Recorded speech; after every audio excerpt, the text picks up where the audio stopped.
urwandiko rubi n'umutima mubi, a bad record and a bad heart. Akenshi ubuzima muri iyi si bumeze nk'aho ari uruhurirane rw'ibibazo bidashira gusa.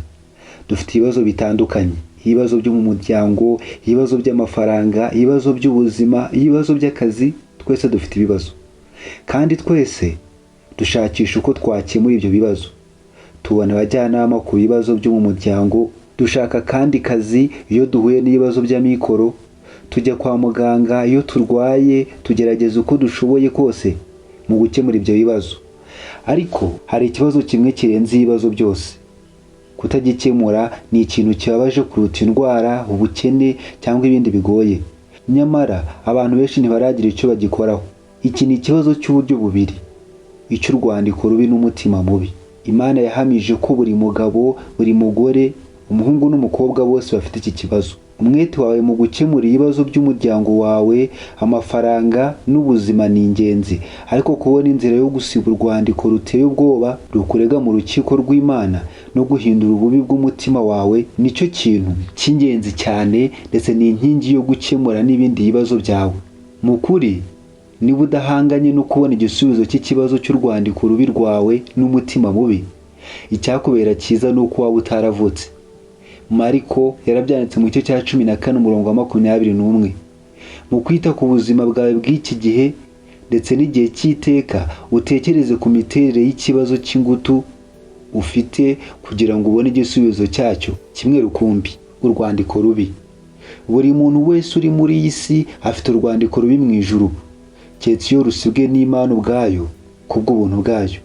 Imana yaravuze iti bose batwarwa n'ibyaha kandi nta gukiranuka n'umwe. Ibyo Pawulo yabyandikiye Aburahamu mu gice cya 3 umurongo wa 9 kugera ku murongo wa 10. Nk'ibiremwa byaremwe n'Imana dufite inshingano imbere yayo. Ntitugengwa gusa n'amategeko y'Imana agenga isanzure gusa nk'itegeko rukuruzi karemano, ahubwo tunagengwa n'amategeko yayo y'imyifatire. Nubwo tudahitamo kuyiyoboka, ibyo ntibikuraho ko dufite inshingano imbere yayo. Ni Imana, twe turi ibiremwa byayo.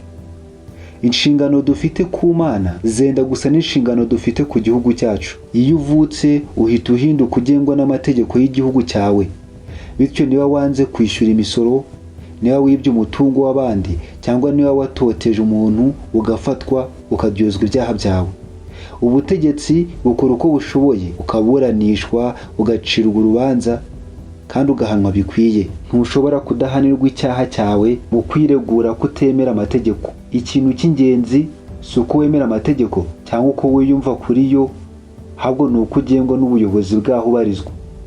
Noneho rero ntugomba kwemera gusa ukuri kuko uri ikiremwa cyaremwe n'Imana kandi ufite inshingano kuri yo, ahubwo ugomba no kwemera ko wakoze ibyaha imbere y'Imana kandi ko Imana yaguciriye urubanza ko ukwiriye igihano cy'iteka kubw'ibyaha byawe. Iki nicyo gice cya mbere cy'ikibazo cyawe gikomeye cyane.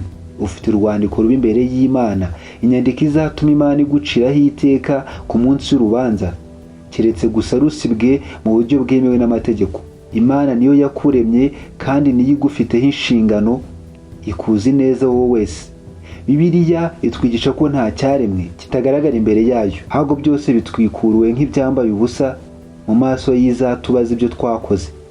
Abaheburayo igice cya 4:13. Imana ibona ibyo ukora byose, haba hagaragara cyangwa hiherereye. Amaso y'Uwiteka aba hose, yitegereza ababi n'abeza. Imigani igice cya 15:3. Byongeyeho, iyi Mana ni nayo ibika neza mu nyandiko buri gutandukira kose ugera ku mategeko yayo y'imigenzereze. Yandika buri gutandukira ugira mu ntekerezo, mu magambo, mu myifatire no mu bikorwa. Kandi ibyanditswe byera bitubwira ko ku munsi w'urubanza ibitabo byandikwamo ibyo bizabumburwa. Mbona intebe y'ubwami nini yera, mbona niyicayeho, isi n'ijuru bihunga mu maso hayo, ahabyo ntihaba hakiboneka. Mbona abapfuye, abakomeye n'aboroheje bahagaze imbere y'iyo ntebe. Nuko ibitabo birabumburwa, kandi n'ikindi gitabo kirabumburwa, aricyo gitabo cy'ubugingo. Abapfuye bacirwa imanza z'ibyanditswe muri ibyo bitabo zikwiriye ibyo bakoze. Inyanja igarura abapfuye bo muri yo, urupfu n'ikuzimu bigarura abapfuye bo muri byo, bacirwa imanza zikwiriye ibyo umuntu wese yakoze. Urupfu n'ikuzimu bijugunwa muri ya nyanja yaka umuriro. Iyo nyanja yaka umuriro niyo rupfu rwa kabiri, kandi umuntu wese utabonetse ko yanditswe muri icyo gitabo cy'ubugingo hajugunwa muri iyo nyanja yaka umuriro. Iyo byanditswe mu Byahishuwe igice cya 20 uhereye ku murongo wa 10 kugera ku murongo wa 15. None ntabwo kuba Imana izi ibyaha byawe n'icyemezo cyayo cyo kugucira urubanza kubera ibyo byaha byawe biguteye ubwoba?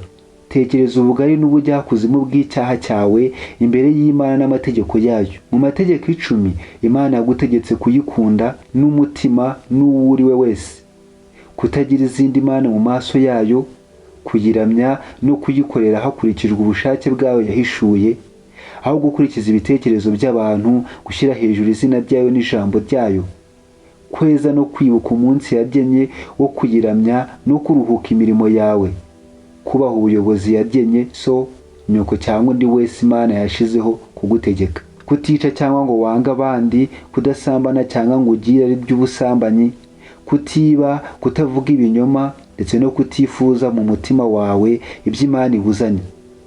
Ibyo wabisanga mu gitabo cy'Ukuva ibice 20 kugera ku murongo wa 17. Igihe umuntu yabazaga Yesu itegeko rikomeye kurusha ayandi, yaramusubije ati, ukundisha Uwiteka Imana yawe umutima wawe wose n'ubugingo bwawe bwose n'ubwenge bwawe bwose. Iryo ni ryo tegeko rikomeye ry'imbere, n'irya kabiri rihwanye na ryo ngiri, ukunde mugenzi wawe nk'uko wikunda. Matayo igice cya 22 umurongo wa 37 kujya ku murongo wa 39. Ukurikije ibyanditswe, mbese ntuciriweho iteka n'Imana kubera ko wishe amategeko yayo? Ushobora kugira urwandiko rwo kwera mu butabera bw'isi, ariko ufite urwandiko rugushinja ibyaha mu ijuru. Byongeyeho, igituma iki kibazo gikomera ni uko ntacyo ushobora gukora ngo uhindure urwandiko rwawe. Ni Imana yonyine ishobora kwita ku bijyanye n'urwandiko rubi rwawe. Ntushobora kwinjira rwihishwa mu rukiko rwo mu ijuru ngo uhindure ibikuvugwaho. Ntushobora gushukisha Imana imico yawe myiza cyangwa ibikorwa by'idini ngo yibwire ko yakoze ikosa mu kugucira urubanza nk'umunyabyaha ukwiriye ikuzimu. Urukiko rwo mu ijuru ntiruhabwa ruswa. Imana isaba ko icyaha kigomba kwishyurwa byuzuye, kuko ibihembo by'ibyaha ari urupfu. Abaroma igice cya 3 umurongo wa 23. Amategeko yera y'Imana agomba kuzuzwa, bitabaye ibyo Imana ntiyabikiranuka. Nuramuka wumvise by'ukuri uburemere bw'iki kibazo, bizatuma ibindi bibazo byose mu buzima bisa naho ari bito. Uzaboroga gusaba Imana imbabazi. Kandi rero mu butumwa bwiza Imana igira imbabazi. Mu butumwa bwiza Imana mu bugabe bwayo no mu buntu bwayo ihanagura urwandiko rushinja abanyabyaha, ndetse igahaza ibisabwa n'ubutabera bwayo mu guhana umusimbura wikorera ibyaha byabo. Igitabo cyanditswe na Albert Martin, uyu yakoreye abera imyaka 46 kuva mu mwaka wa 1932 kugeza mu mwaka wa 2008 nk'umushumba w'itorero ryitwa Trinity Baptist Church i Montville muri leta ya New Jersey. Umurimo wo kwigisha uzwiho kuba ushingiye ku kubwiriza ijambo ry'Imana risobanura. Ndabashimiye, ndi Jean Bosco Niyoneze. Amakuru twakoresheje muri iki kiganiro yatutse muri iki gitabo, A Bad Record and a Bad Heart. Mwakoze kutwumva, mukomeze gukurikirana ibiganiro byacu bya buri munsi, hako muduha ibitekerezo ndetse musangiza abandi ibiganiro byabafashije.